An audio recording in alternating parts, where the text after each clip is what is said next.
All right, let's take a look at our week 2 video here. We are going to look at Boolean variables and a couple new statements. So you saw the Boolean variable before, but we'll do a little bit more with it this week. And we'll look at the if statement and the for and while statements. So the Boolean variable is something that's true or false. We can sometimes use them in an equation, and the result of that equation might be an answer that's true or false. And we can use that answer to make decisions. So the if statement is something where you can make a decision. I'll do this or that based on the value of the Boolean variable. The for and the while statements are for iteration. We do something over and over many times, and in the while statement, the Boolean variable tells us when to stop iterating. If the thing is true, keep iterating. When it becomes false, stop, you're all done. So that's kind of why all these kind of fit together. The iteration stuff, we're kind of beginning iteration this week, and we'll go to kind of some more advanced concepts in it next week. So let's look at Boolean variables in the if statement. And we'll see here, I've made a Boolean variable called is cold. That's a name, my variable name. The equal sign means I'm doing assignment, and I'm assigning it the value true. And then I'm printing out the value, and I'm printing out the data type just so you can see that. But basically, you would know it's a Boolean variable because it was assigned to true. So the value of cold is true, is cold. And the data type of is cold is Boolean. Okay. So let's make a decision based on that. So is cold equals, well, let's say it's equals false. If is cold, then it's cold outside. Maybe I should wear a jacket. So the if function, we look at a variable. We decide if that's true or false. If it's true, we execute the first block of code. If it's false, we execute the block of code in the else. Now, it's possible to not even have an else, and that means if it's true, you execute the block of code, and if it's not true, you just do nothing. So, it's not required to have an else. Some things to point out. The colon means we're beginning a block of code.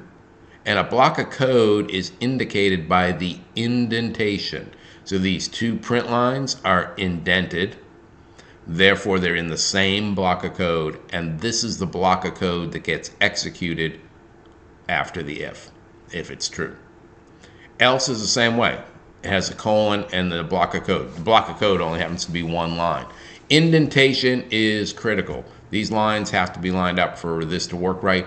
Otherwise, Python will think they're not in the same block of code and won't execute them both. If the indentation doesn't logically make sense, then Python will give me an error message. So let's just run this. It is not cold outside. So is cold equals false. This block of code gets skipped and it prints it's not cold outside. Let's just change that to true and execute it again. It is cold outside, maybe I should wear a jacket. These two lines of code get executed. And then if you had more lines of code after this, your script would just continue on. All right, so that's with using Boolean expressions. And we sometimes also do comparisons in our if. So a comparison also results in a Boolean answer to that comparison. So here, right, cost of product, $8.99.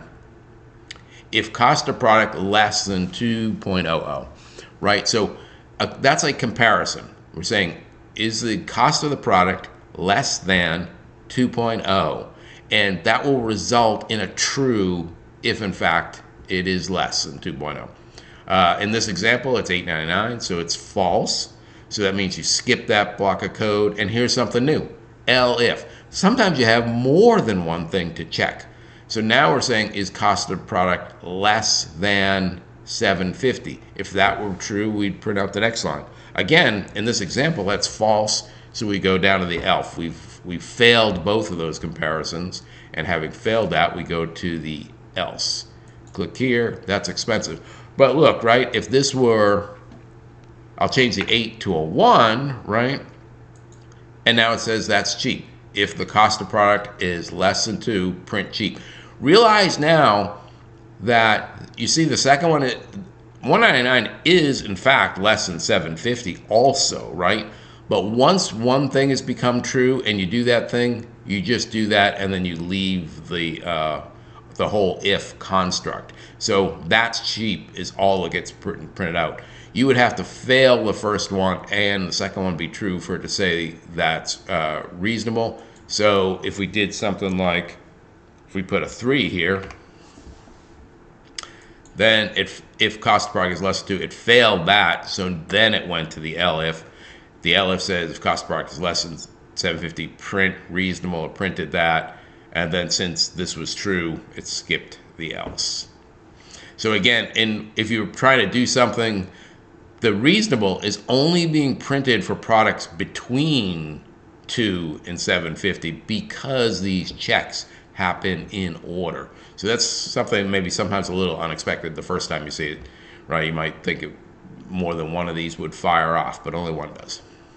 Okay, so that's the if, the elif, block of code, indentation. The colon here means we're about to start a block of code. Kind of those key factors here. Now, when we're doing this Boolean stuff, sometimes more than one thing would need to be true for us to execute it, right? This just said one thing, but maybe we want this thing and that other thing to both be true before we execute it. And that's where we come to here. So is cold equals false, and is raining also equals false. Let me take the not out of this. I'll explain it first without that, right? And now, if it's cold or if it's raining, then we should execute it. If it's neither cold nor raining, then don't bother with the jacket. So right now, it says don't bother. But if we do is cold, then it's going to say wear a jacket, right? But if it's not cold, we put the false here. And in the other case, we put the true here. It does the same thing, right? Because or means if the is cold is true or if the is raining is true, then this entire expression is true. Only one of them needs to be true. Now you could also have and. Maybe it has to be cold and raining before you need a jacket. And then we could put the and here. And means the is cold must be true and the is raining must be true for us to need a jacket. So I play that and it says don't bother. Why? Because only raining is true. I'd have to have them both true.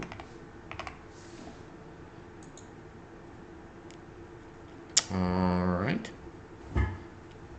Let's see. And the not can be used to reverse one of these things. So if it's cold and not raining, then wear a jacket. Doesn't really make sense in this example. So that sends us back to don't bother because we said it's going to happen when it's not raining.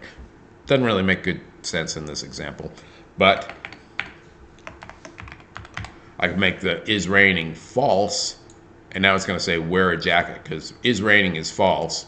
Then not reverses is raining to true, and then true and true, both things are true, so we get wear a jacket.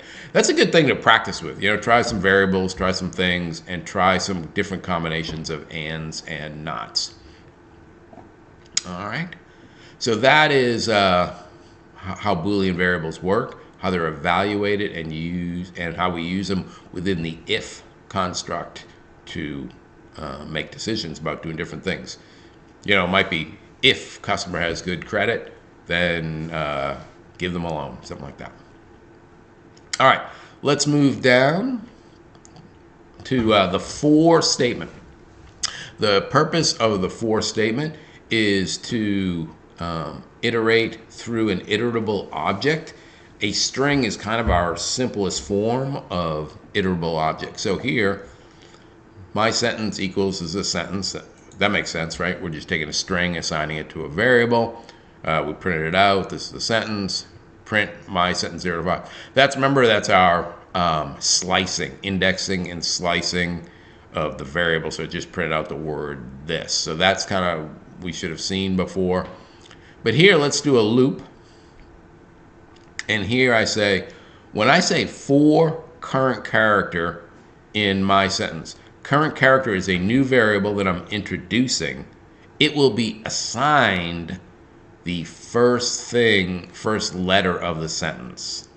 And we'll see later, in this case, it's the first letter of a sentence. Later, next week, we'll see it's the first thing in any type of iterable object or object that has multiple things in it. So the for, we'll see more powerful uses of it next week. But to get started with sentence, so the first letter in the sentence is the T, and the T will get assigned to the current character. And here we print the current character as the last thing in this print. And so that's why the T gets printed down here. Bottom. Now what happens is when the block of code finishes, it goes back to the for. So this is a loop. We keep going back to the for over and over, and we do it for each letter in the sentence. So the second time we hit the for, the H gets assigned to current character and gets printed here. And that happens until the sentence is complete. And basically you'll see the E got printed at the end of the sentence. And then it just ends the loop. You're done looping at that point in time. Okay. Now I threw the I here, it doesn't have anything to do with the for loop, but I wanted to keep track of what number character we were at any given moment and print that out. So when I say the character number 0 is T, that's why I put the I in there. I first set it to 0, and then initially indexing starts at 0, so the character number 0 is T. That's why I use the I. And then I said I want to make I equal to I plus 1, so it'll be equal to 1. So every time this loops, the I gets incremented. And that's just because I wanted to point out which character we were printing out within the sentence. So that I isn't really needed to make the for loop work correctly. It would have worked without it, but it allows me to keep track of that. Also here you'll see a little shorthand. I equals plus equals 1. The plus equals is a form of assignment where you add the thing on the right to what's already in the variable to the left. It's equivalent to, and you'll see I put the pound sign here, that's a comment character. It tells Python to ignore this. And so the longer version, I equals I plus 1, is equivalent to that. But once you the thing on the right looks probably a little more clear, but once you get used to Python, the thing on the left is more commonly used, so it's fine. All right.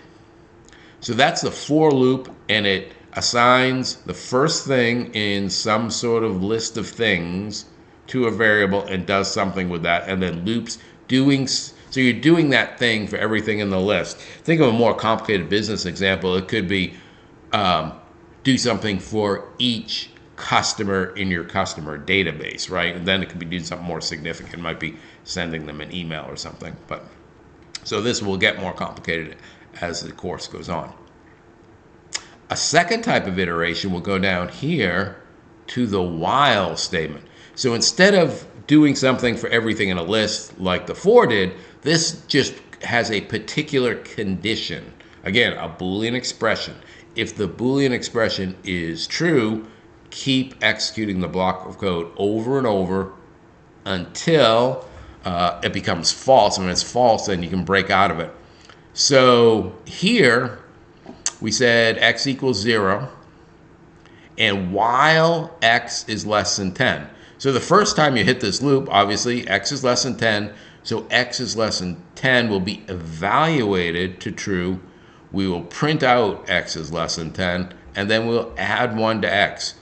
Here's a kind of a thing to remember about the while loops. I needed to add the 1 to x, otherwise x would always be less than 10. right? So if you're not doing something in the while loop to make a change to some of the variables, it might loop forever. So you could occasionally make something that loops forever by mistake. But so what is x equal to here? First it'll equal to 1, then we go back to the while statement, and then we ask the question again, is 1 less than 10? It is, so we print it out, add 1, x equals 2, we loop back up to the while, is 2 less than 10, right? Eventually x will become 10. When x becomes 10, we say, while 10 is less than 10, now that's false. When it's false, break out of the while loop and stop doing it and go on to your next line of code. I haven't really showed like what a next line of code is. Somebody put one here, right? If I hit enter, it first leaves me lined up with the X. That would mean it's within the block of code in the while. I want a line of code that's after this.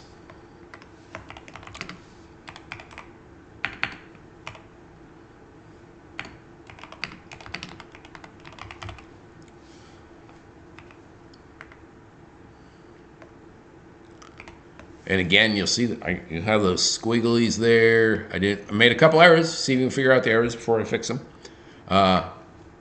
Forgot my opening parenthesis, number 1. And I used mismatched quotes, number 2. So let's fix that up. Okay. Now I think I have it. And let's play that. And see, the loop is complete now. It gets printed out once at the end. So the indented lines are with a block of code within the loop, and the non-indented line would be the first line following the loop. Let's see. It worked, but it's giving me a little squiggly there because the while really should be, these really should be up against the left. That's why I put so the little squiggle indicated I had put an extra space character in there for some reason. However, it kind of executed anyway. It just got mad at me. All right, so that's, and try these. Try a couple combinations of these on your own and see what happens. So iteration is kind of what we're introducing this week, and we're going to add a level of complexity next week. So kind of get the basics now, and we'll add more on it then. Thanks.